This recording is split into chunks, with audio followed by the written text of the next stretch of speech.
Dzina la Atate ndi la Mwana ndi la Mzimu Woyera. Amen. Mulungu wanga, bwerani mudzandithandize.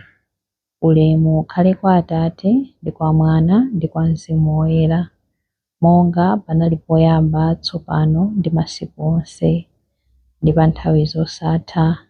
Amen. Aleluya. Chifukwa cha zipatso za chilengedwe chake, kuthokoza kukhale kwa Mulungu. Chifukwa cha mphatso zake ku mayiko onse, kuthokoza kukhale kwa Mulungu.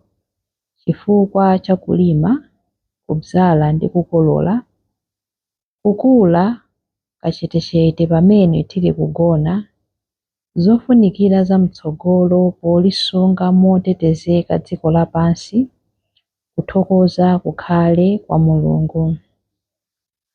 Pakulipiridwa mwachilungamo, kufuna kwa Mulungu kuchitidwe. Pa thandizo lomwe timapereka kwa anzathu, kufuna kwa Mulungu kuchitidwe. Pa ntchito yathu yopereka chisamaliro pa dziko lonse, kwa anthu anjala ndi osweka mtima, pa zokolola zathu zimene timagawana, kufuna kwa Mulungu kuchitidwe. Pa zokolola za Mzimu wake, kuthokoza kukhale kwa Mulungu. Pa ubwino wonse umene uli cholowa chathu, kuthokoza kukhale kwa Mulungu. Pa zozizwitsa zimene sitimvetsa, pa zoona zimene mpaka pano zimatizunguza mitu, kuposa pa zonse kuti chikondi chatipeza, kuthokoza kukhale kwa Mulungu. Ulemu ukhale kwa Atate ndi kwa Mwana ndi kwa Mzimu Woyera, monga panali poyamba, tsopano ndi masiku onse, ndi pa nthawi zosatha. Amen. Chilimbi 1. Anthu anu oyera asangalale pamene akulowa malo amene inu mumakhala, Ambuye. Inu chauta, mukumbukire Davide ndi mavuto onse amene adawapirira. Adalumbira kwa inu chauta, nalonjeza kwa Mulungu Wamphamvuzonse wa Yakobe, ndithu sindidzalowa m'nyumba mwanga, kapena kukagona pa bedi panga. Sindidzalola kuti ndikhale mtulo, kapena kuti zikope zanga ziwodzere, mpaka nditapezera chauta malo oti Mulungu Wamphamvuzonse wa Yakobe azikhalamo. Tidamva za Bokosi la Chipangano ku Efulata, tidalipeza m'minda ya ku Yara. Tiyeni tipite kumalo kumene chauta amakhala. Tiyeni tikapembedze ku mpando wake wachifumu. Dzambatukani inu chauta, ndi kupita kumalo anu kumene mumakhala, inuyo pamodzi ndi Bokosi la Chipangano lofanizira mphamvu zanu. Ansembe anu avale chilungamo ngati nsalu. Anthu anu oyera mtima afuwule ndi chimwemwe chifukwa cha zimene mudalonjeza kwa mtumiki wanu Davide. Musakane nkhope ya wozozedwa wanu. Ulemu ukhale kwa Atate ndi kwa Mwana ndi kwa Mzimu Woyera, monga panali poyamba, tsopano ndi masiku onse, ndi pa nthawi zosatha. Amen. Anthu anu oyera asangalale pamene akulowa malo amene inu mumakhala, Ambuye. Chilimbi 2. Ambuye adasankhula Ziyoni kuti akhale kachisi wawo. Chauta adalumbirira Davide montsimikizira, ndipo sadzasintha. Adati, ndidzakhazikika pa mpando wachifumu mmodzi mwa ana ako aamuna. Ndidzakhazika pa mpando wachifumu mmodzi mwa ana ako aamuna. Ngati ana ako aamuna asunga chipangano changa ndi malamulo anga amene ndidzawaphunzitsa, ana awonso adzakhala pa mpando wako wachifumu mpaka muyaya. Chauta wasankhula Ziyoni, akufuna kuti akhale malo ake okhalamo. Amenewa ndiwo malo anga opumuliramo mpaka muyaya. ndidzakhala kuno chifukwa ndakufunitsitsa. Ndidzadalitsa kwambiri mzinda wa Ziyoni pokupatsa zosowa zake. Anthu ake osauka ndidzawapatsa chakudya chokwanira, ansembe ake ndidzawaveka chipulumutso. Anthu ake oyera mtima adzafuwula ndi chimwemwe. Davide ndidzamumeretsera chiphukira kumeneko, ndamukonzera nyale wozozedwa wanga. Adani ake ndidzawaveka manyazi ngati nsalu, koma iye yekhayo adzavala chisoti chowala cha ufumu. Ulemu ukhale kwa Atate ndi kwa Mwana ndi kwa Mzimu Woyera, monga panali poyamba, tsopano ndi masiku onse, ndi pa nthawi zosatha. Amen. Ambuye adasankhula Ziyoni kuti akhale kachisi wawo. Chilimbi 3. Atate adapatsa Khristu mphamvu zonse, ulemu ndi ufumu. Anthu onse adzamumvera. Ambuye Mulungu mphambe, inu amene mulipo ndipo munaliponso kale, tikukuyamikani chifukwa mwaonetsa mphamvu yanu yayikulu ndipo mwayamba kukhazikitsa ufumu wanu. Anthu akunja adakalipa, koma yafika nthawi yoonetsa mkwiyo wanu, ndiye kuti nthawi yoweruza anthu akufa. Yafika nthawi yoti mupereke mphotho kwa atumiki anu, aneneri ndi kwa anthu anu, ndiye kuti onse ang'onoang'ono ndi akuluakulu amene amaopa dzina lanu. Tsopano Mulungu wathu watipulumutsa, waonetsa mphamvu zake ndi ufumu wake. Tsopano wodzozedwa uja waonetsa ulamuliro wake, woneneza abale athu uja wagwetsedwa pansi. Amangokhalira kuwaneneza kwa Mulungu wathu usana ndi usiku. Abale athuwo adamugonjetsa ndi magazi a mwana wankhosa uja, ndiponso ndi mawu amene iwo ankawachitira umboni.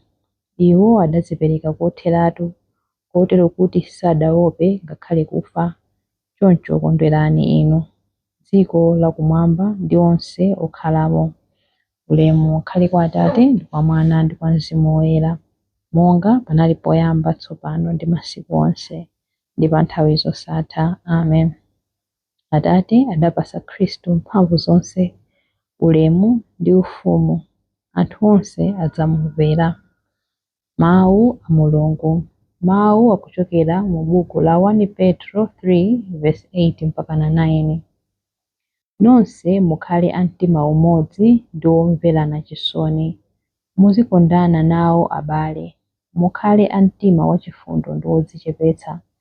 Anthu okuchitani choyipa osawabwenzera choyipa, okuchitani chipongwe osawabwenzera chipongwe, koma inu muziwadalitsa, pakuti inuyo Mulungu adakuyitanirani mkhalidwe wotere, kuti mulandire madalitso ake. Mawu a Ambuye. Tithokoze Mulungu. Chiyankho. Ambuye atipatsa chakudya, buledi wa tirigu wokomakoma. Ambuye atipatsa chakudya, buledi wa tirigu wokomakoma. Uchi wa muthanthwe wokhutitsa mitima yathu, buledi wa tirigu wokomakoma. Ulemu ukhale kwa Atate ndi kwa Mwana ndi kwa Mzimu Woyera. Ambuye atipatsa chakudya, buledi wa tirigu wokomakoma. Chilimbi cha nyimbo ya Amayi Mariya. Ambuye adagwetsa anthu amphamvu pansi pa chimpando chawo, nawakweza anthu wamba.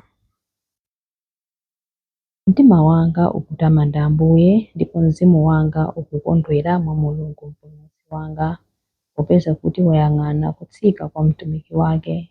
Ndithu kuyambira tsopano anthu a mibado yonse adzanditcha wodala. Iye amene ali wamphamvu wandichitira zazikulu, ndipo dzina lake ndiloyera. Amawachitira chifundo anthu a mibado ndi mibado amene amamulemekeza. Wachita zamphamvu ndi dzanja lake, wabalalitsa anthu a mtima wonyada. Mafumu amphamvu wawatsitsa pa mipando yawo yachifumu, anthu wamba nkuwakweza. Anthu anjala wawakhutitsa ndi zabwino, anthu olemera nkuwabweza osawapatsa kanthu. wadzathandiza anthu ake Aisraeli pokumbukira chifundo chake. Izi ndi zomwe adalonjeza kuti adzawachitira makolo athu akale aja, Abrahamu ndi zidzukulu zake mpaka muyaya. Ulemu ukhale kwa Atate ndi kwa Mwana ndi kwa Mzimu Woyera, monga panali poyamba, tsopano ndi masiku onse, ndi pa nthawi zosatha. Amen. Ambuye adagwetsa anthu amphamvu pansi pa chimpando chawo, nawakweza anthu wamba. Mapemphero. Tiyeni tipemphere kwa Yesu Khristu, m'busa wabwino amene amabwera kwa anthu ake ndi thandizo. Mutimvere, inu Mulungu, kuthawira kwathu. Ndinu wodala Ambuye, popeza mwa chifundo chanu mudatiyitanira mpingo wanu woyera. Tisungeni mpingo momwemo kufikira kufa kwathu. Mudapereka chisamaliro cha matchalichi onse kwa Leo papa wathu. Mupatseni chikhulupiriro cholimba, chiyembekezo champhamvu ndiponso chikondi. Mutimvere, inu Mulungu, kuthawira kwathu. Atate, perekani chaulere chakutembenuka mitima kwa anthu ochimwa onse, ndi chaulere chakulapa kwenikweni kwa anthu onse. Mutimvere, inu Mulungu, kuthawira kwathu. Mwakufuna kwanu mudali wokonzeka kukhala monga mlendo m'dziko lathu. Kumbukirani anthu onse amene analekanitsidwa ndi mabanja awo ndi kumidzi kwawo kobadwira. Mutimvere, inu Mulungu, kuthawira kwathu. Kwa onse amene adamwalira ali okhulupirira, apatseni kuwusa mtendere wosatha. Mutimvere, inu Mulungu, kuthawira kwathu. Mutimvere, inu Mulungu, kuthawira kwathu pamene tikupemphera kuti: Atate athu muli kumwamba, dzina lanu liyeretsedwe, ufumu wanu udze, kufuna kwanu kuchitidwe, monga kumwamba choncho pansi pano. Mutipatse ife lero chakudya chathu cha lero. Mutikhululukire ife zochimwa zathu, monga ifenso takhululukira adani athu. Musatisiye ife m'chinyengo, koma mutipulumutse ife kwa zoyipa. Amen. Pemphero. Ambuye, tikuti zikomo chifukwa mumatitsogolera pa ntchito zathu za tsiku ndi tsiku.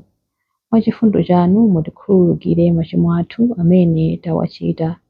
Tikupempha izi kudzera mwa Ambuye athu Yesu Khristu, mwana wanu, amene ali ndi moyo ndi ufumu limodzi nanu ndi Mzimu Woyera, Mulungu, tsopano ndi pa nthawi zosatha. Amen. Ambuye atidalitse, atiteteze ife ku zoyipa zonse, ndi kutifikitsa ku moyo wosatha. Amen. Dzina la Atate ndi la Mwana